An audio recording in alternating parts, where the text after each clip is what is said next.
കിണർ വൃത്തിയാക്കുന്നതിനിടയിൽ കിണറ്റിൽ വീണ 75-കാരനെ അഗ്നിശമന സേനാംഗങ്ങളെത്തി രക്ഷപ്പെടുത്തി. കൊല്ലം തലവൂർ നടുത്തേരി സ്വദേശി ഐസക് തോമസ് ആണ് കിണറ്റിൽ വീണത്.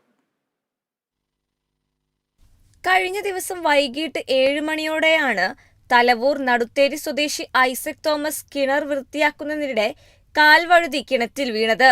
ശബ്ദം കേട്ടെത്തിയ സുഹൃത്തുക്കൾ അഗ്നിശമന സേനയെ വിവരമറിയിക്കുകയായിരുന്നു. പത്തനാപുരത്തു നിന്നും എത്തിയ അഗ്നിശമന സേനാംഗങ്ങളാണ് ഐസക്കിനെ പുറത്തെത്തിച്ചത്.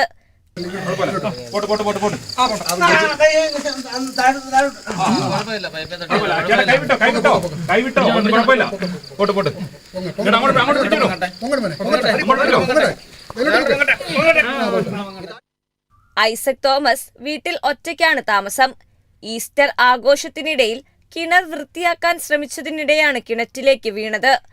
അഗ്നിശമന സേന grade assistant station officer Baburaj, FRO Rajeev, Sudheesh Kumar, Mithun തുടങ്ങിയവരുടെ നേതൃത്വത്തിലാണ് രക്ഷാപ്രവർത്തനം നടത്തിയത്.